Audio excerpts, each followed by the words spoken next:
This is the 2025 Quarter 2 report for the Mitchell Chamber, Convention and Visitors Bureau, Development, and Dakota Heartland.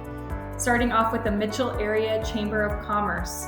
The Mitchell Chamber welcomed 11 new members this quarter, as well as hosted 8 ribbon cuttings. The Ag Business Committee hosted the Beef on Vets Ag Connections Tour with 14 attendees, visiting Custom Genetics Solutions, Rock Creek Livestock, Central Electric, Plum Farms, and 281 Meats. For Government Affairs, Leadership Mitchell had their April Public Safety and Healthcare session, May Area Attractions and Tourism, graduation on May 29th, and 2025-2026 applications are now available. The Government Affairs Committee also hosted a candidate issue school in April, and a school board forum and a legislative luncheon in May.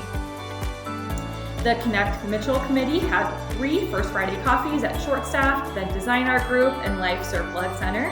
Community Concierge hosted newcomer events in April at Michelle's Mad Daughter, May at Palace City Brewing Company, and June at the Dakota Wesleyan University Black Box Theater. There was also a Lunch and Learn with Creative Advantages in May and the 22nd Annual Chamber Golf Classic in June. And now for the Mitchell Convention and Visitors Bureau. Starting off with tourism marketing, the peak season tourism marketing for out-of-state visitors has begun with both Ambridge and Travel South Dakota.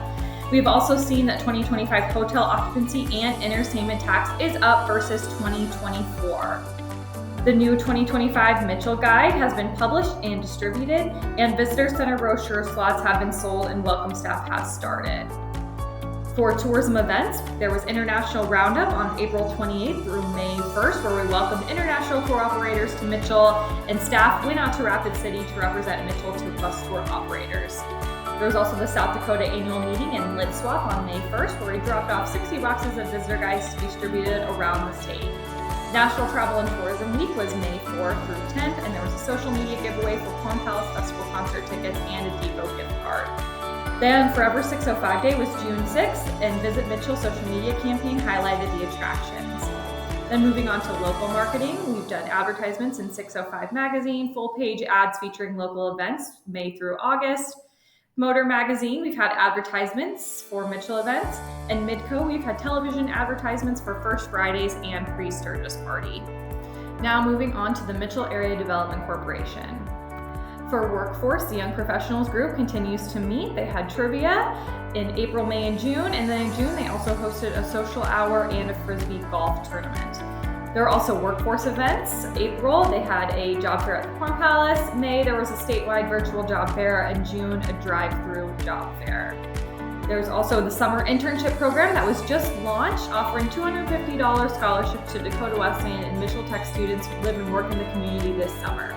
We have received 17 applications and successfully placed 13 students in local roles.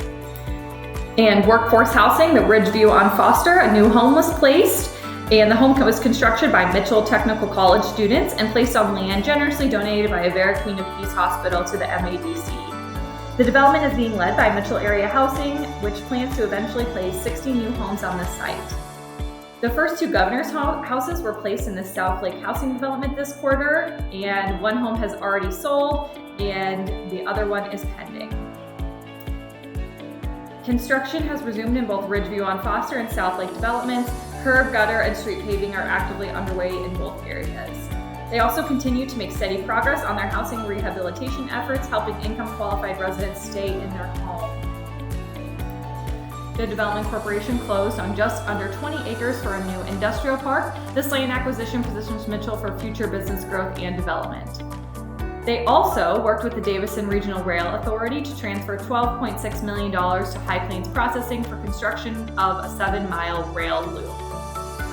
The MADC also conducted business and retention expansion visits this quarter with support from the GOED, Northwestern Energy, Central Electric, the Department of Labor, and the U.S. Small Business Administration. This quarter, both Kimberly Lofgren and Johanna Allen completed leadership training. Kimberly completed the Leadership South Dakota 6-month program, and Johanna completed the Dakota Wesleyan University Leadership Accelerator Spring 2025 program. The MADC also launched their 3rd economic report, which was created in partnership with the South Dakota Secretary of State's Office and Dakota Wesleyan University's economic class. This report provides a detailed snapshot of local business trends and development activity. The MADC also hosted Mike Bockerny, CEO of the Economic Development Professionals Association, who shared insights on the 2025 legislative session and a forward-looking view on the 2026 legislative priorities and challenges. Mitchell was also a finalist in the site selection process for a new South Dakota State prison. The MADC hosted 2 public forums, participated in a university debate, and advocated strongly for our community. However, the selection committee ultimately chose another location during their July 8th hearing. And then lastly, moving on to the Dakota Heartland Development Association. In business development in Corsica and Parkston, nearly 3 years of planning, Corsica's new 24-acre Southwest Business Park is completed with curb and gutter and asphalt street. Corsica Development announced that Brazen Woodworking, a locally owned and operated custom cabinetry business, has purchased the first lot in the new Southwest Business Park. The City of Parkston also approved the creation of TIF funding of nearly $5 million. The 42-acre business improvement area will consist of 12 commercial lots with 4 businesses scheduled to build in the next few years. In housing for Corsica Armor, construction has begun on a Jensen Design Build Ranch Pack home in Corsica's Southeast Housing Subdivision.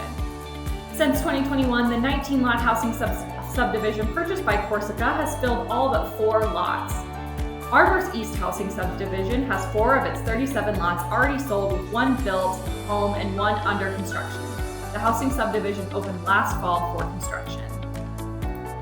And now for advocacy in the region, several community development corporations in our region support regional projects like the High Plains Processing Soybean Plant and the recent State Prison Project. Letters of support from several communities were sent to demonstrate their willingness to provide housing, workforce, and other services vital for the project's success. In addition, David Lambert represented the region at 3 informational meetings held in Mitchell to demonstrate a regional impact of this project. Lambert also attended the last Prison Reset Task Force meeting as a